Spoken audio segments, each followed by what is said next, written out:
Andrew Berry had a press conference today leading up to the NFL draft, and there are some big takeaways from it that I want to share with you guys on today's episode. So before we look at those takeaways, the NFL draft is just over, actually a week away today. So make sure you subscribe to the channel. We're going to have live free coverage, pick-by-pick analysis, and we continue to grow as a channel. So join nearly 44,000 strong here if you have not already. But I've got a couple of takeaways that I want to share with you guys from AB's presser. Starting with Travis Hunter, you are a Cleveland Brown. It has been trending this way for the last week, but every indication from Andrew Berry's press conference was Travis Hunter is going to be the pick at number 2.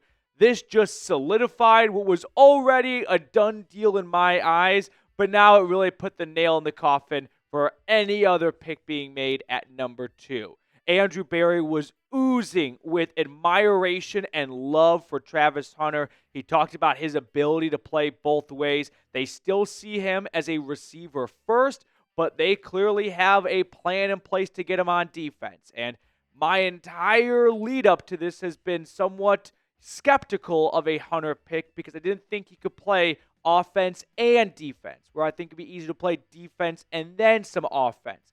But if Berry and the Browns have a plan in place to maximize his skill set, I'm on board. Plus, as we get closer to the draft and it just feels so inevitable, I just start to look at it from a half-glass full perspective, and I start to think about the highlights and how electric he was at Colorado and how fun that would be in Cleveland. So I can't wait to see it. Berry even compared him to Shohei Ohtani, saying if Shohei just pitched or just batted, would he still be perceived as a great baseball player? The answer is yes. He hasn't pitched in, well over a year at this point, and no one's really thought about Shohei being any less special than he currently is. So there is a ton of just excitement right now, I feel like, within the dog pound around Travis Hunter, and I'm on board.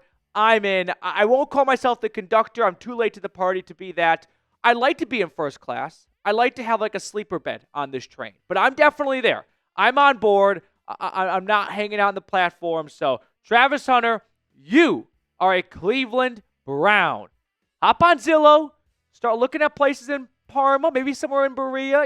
Talk to Miles. See if he can get you a nice hookup at the local Porsche dealership. But we are going to have Travis Hunter walk. Actually, I don't remember if he's going to the NFL draft in Green Bay or not. But he will be the pick at number 2 for the Browns. So, with that, just one last time. Or one more time, I should say, not definitely the last, a quick refresher on what the Browns are getting, right? The Heisman Trophy winner, the nation's best receiver last year, winning the Biletnikoff Award, winning the Best DB Award as well. But what we really got to focus in on is Travis Hunter, the receiver, since that is what Andrew Berry says they view him as primarily, a receiver first.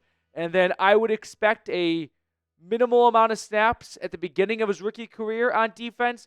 Maybe it's situations like where, hey, 2-minute drill, it's 3rd and 13. We want to get Hunter and Denzel Ward on the outside. We'll get Martin Emerson on the third guy as well, get our top 3 corners, and good luck to the opposing offense. And then as the season progresses, and more importantly, as his career progresses, he goes from being just a 5 to 10 snap DB to get him close to, I don't want to say 100% each way because it's still tough to fathom someone in the modern NFL playing 100% on offense and 100% on defense, but you can get like 80% on offense and 50% on defense, 130%, that's 30% more than any other player on the field. So hard not to be a bit romantic about that possibility and everything he can bring to the table.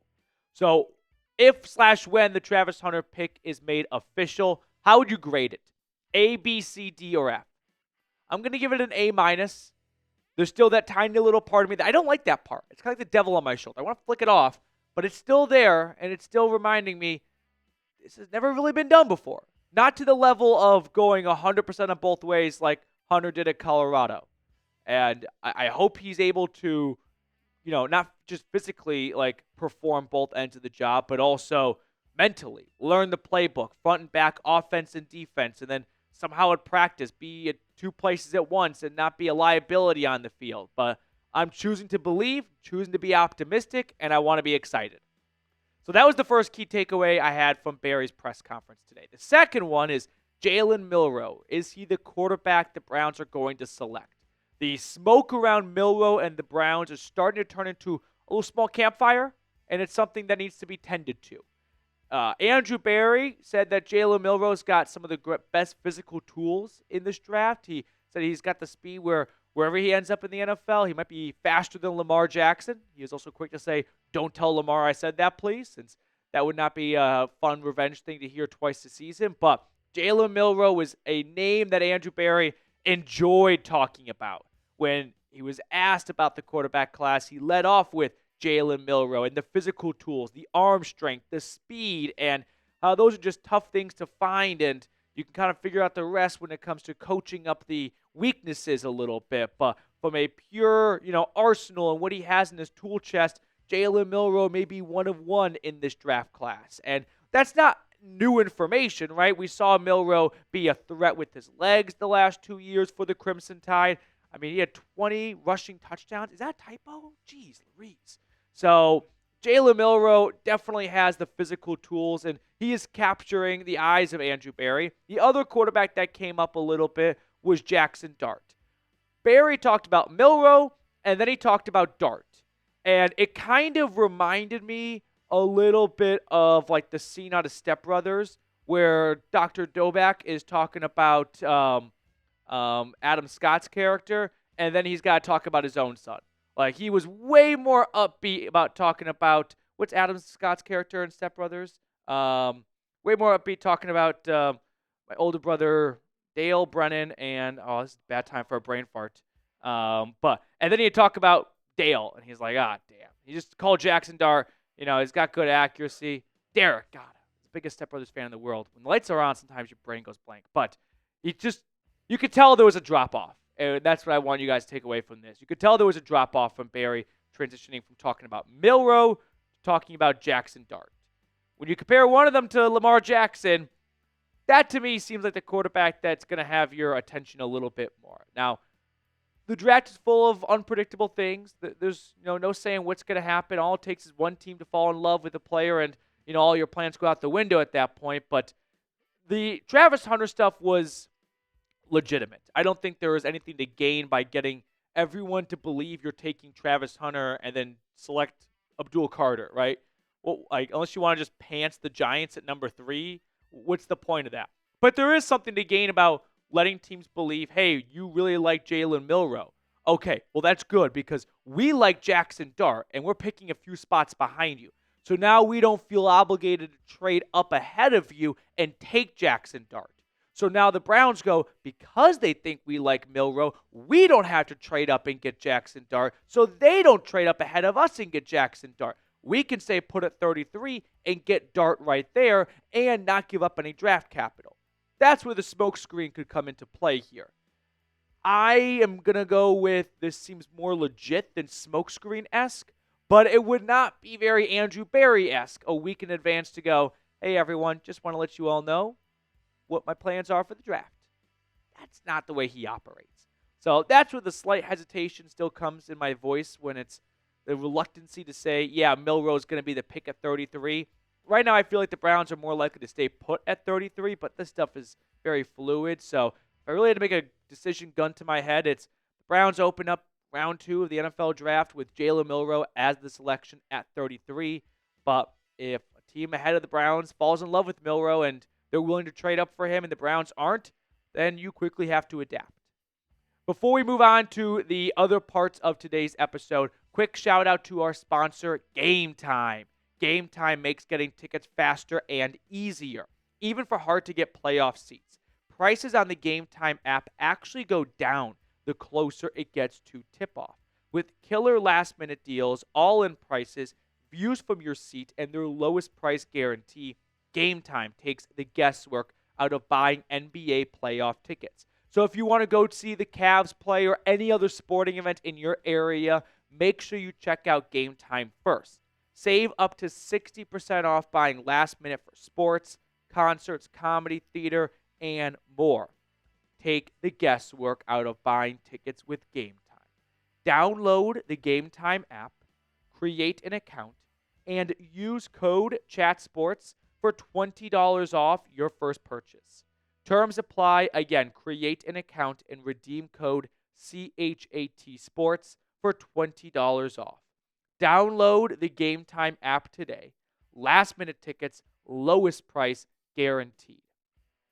You know what would have been a better composite of Derek and Dale? It would have been like Everybody Loves Raymond, where Marie likes Raymond way more than she likes Robert. I wish I'd go back in time and put that one instead. All right, third key takeaway, trade talks. So Barry was asked about the possibility of trading out of pick number 2 and about the possibility of maybe trading some players away. So let's start with the pick number 2, where Barry said all options are on the table. I feel that it's his job to say that. It wouldn't be, doing what's best for the team if you don't at least give the impression of, hey, we're willing to listen to an offer.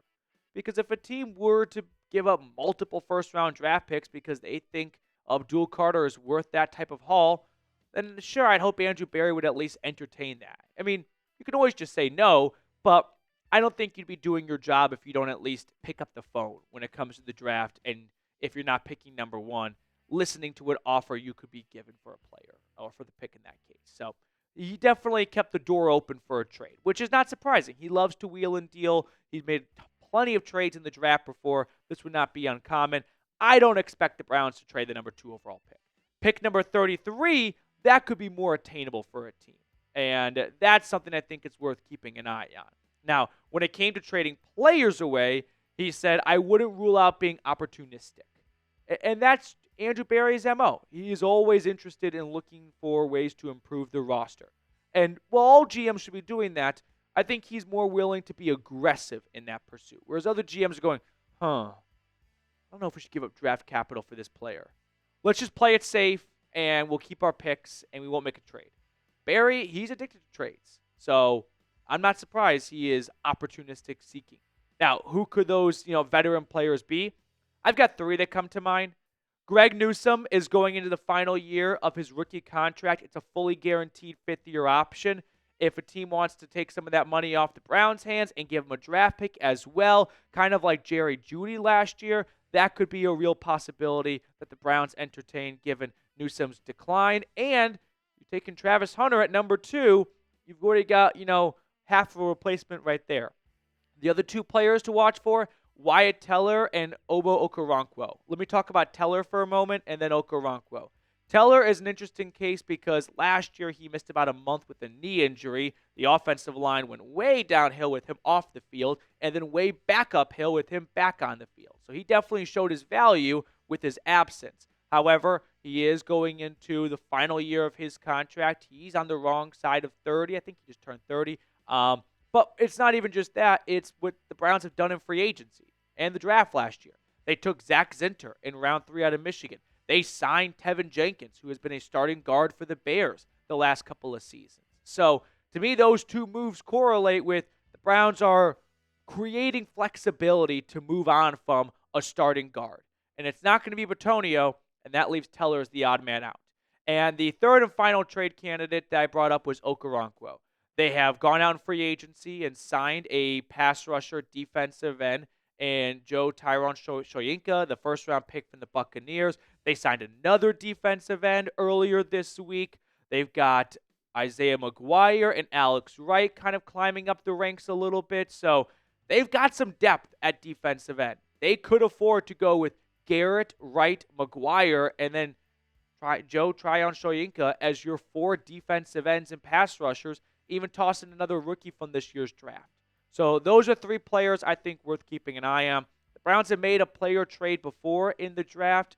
They traded away, the nickel corner to the Rams, who they signed from the Rams. And this is just a bad day for me to have a memory blank. But someone's yelling at their screen right now, giving me the name. So it would not be the first time the Browns have dealt a player mid-draft. The final thing I just wanted to share with you guys is we got a slight update on Jeremiah Owusu-Koramoah. The update is Andrew Barry said he has no update.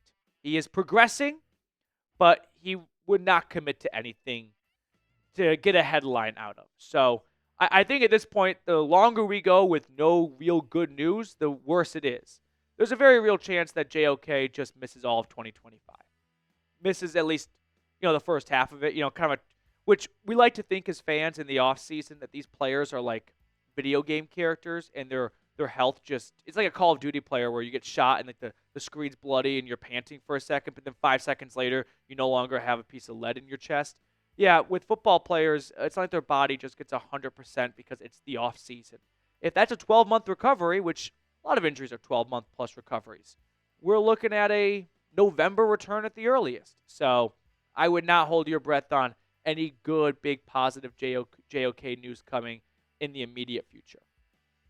Let's pick a card to wrap up today's show. Mr. Bartkus, which card? 8 of hearts. 8 of hearts. I'm going to go with 7 of hearts.